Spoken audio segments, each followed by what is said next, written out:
Hi there, and welcome to this travel vlog on Aberfoyle in Scotland. Aberfoyle is a town in the Trossachs area of Scotland, which I have visited on two separate occasions over the past couple of years. And it's an incredibly beautiful place, so I thought it would be worthwhile to create a travel vlog on it. I particularly love Aberfoyle because the River Forth runs through it, and the River Forth is one of my special interests, and I've taken many beautiful photos and videos in Aberfoyle. In fact, some of the greatest photography I've ever done was in Aberfoyle because the scenery is just so stunning. It sits beneath Ben More, which is a fairly substantial mountain in the Trossachs, and it's also a very short distance from Loch Ard, and it also sits next to the Queen Elizabeth Forest Park, which is a truly stunning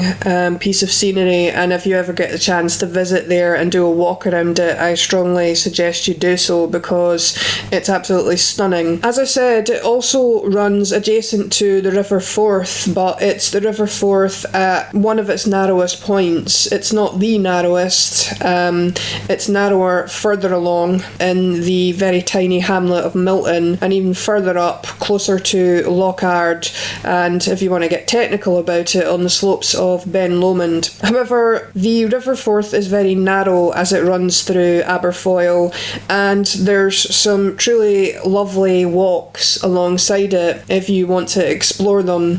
One walk in particular, which is definitely worth doing in the Aberfoyle area, is a walk which I think is one of the old railway walks. So at one point in time, I think it's probably been a railway and it's been changed to a walk at a certain point in time, and you can walk between Aberfoyle and a place called Cobland, and it's a lovely walk. It's not too taxing, it's a few miles there and back, but it's a lovely peaceful quiet walk as well, and the River Forth is quite nearby to this walk. Aberfoyle itself doesn't have a huge amount in the way of hotels. It does have a couple of hotels, and it also has a few other places which are guest houses, bed and breakfasts, and I think it also has holiday accommodations as well, but there's not too many hotels. If you want to go out with the actual centre of Aberfoyle, you will find more types of accommodation,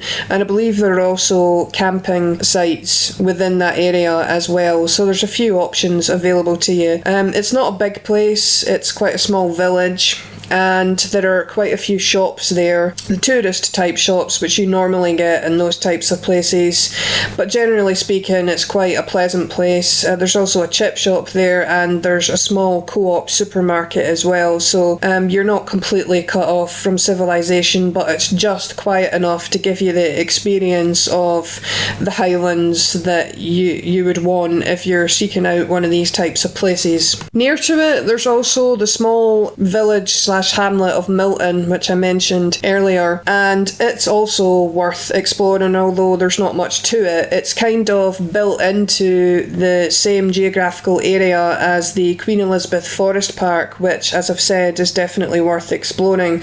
Some of the scenery in this area is truly breathtaking, and I would recommend exploring it to anybody. It's obviously an ideal site for nature lovers and those who enjoy bird watching, and it's just generally a good place for nature. The accommodation that I stayed in was the Aberfoyle Inn, and it's nothing fancy, it doesn't purport to be anything fancy. How you feel about it is dependent upon what your expectations are. It's fairly basic accommodation, but by the same token it also wasn't particularly expensive by modern British standards. So I guess how you feel about it is dependent upon what you're looking for. There's plenty of options in the area, there's campsites, there's holiday lets, etc, etc, but my overall assessment of Aberfoyle is that it's an absolutely stunning place. I have a soft spot for it, it's got a special place in my heart, and I can't recommend it highly enough to anybody who's visiting Scotland or who lives in Scotland. And if you want a short break where you're seeing the best of Scotland, I would say that Aberfoyle should be quite high up on your list, because some of the scenery in that area is truly breathtaking. So I think that pretty much covers everything that I have to say about the area, other than how to get there. It's a very short distance from the city of Stirling, so if you're able to travel to Stirling, then you can get a bus from Stirling to Aberfoyle. If you're driving there, obviously you don't need directions, you can use sat-nav, but if you're getting there by public transport, then if you're coming from Edinburgh, you would get either the train or a bus to Stirling, and the same for Glasgow, and then you would get another bus from Stirling bus station to Aberfoyle. It's really not very far from Stirling, it's around an hour by bus, and that makes it fairly central in terms of Scottish locations to visit. It's one of my favourite places in Scotland, and I can't recommend it highly enough. I hope you've enjoyed listening to this travel vlog. Please tune into this channel again. Bye for now, and thanks for listening.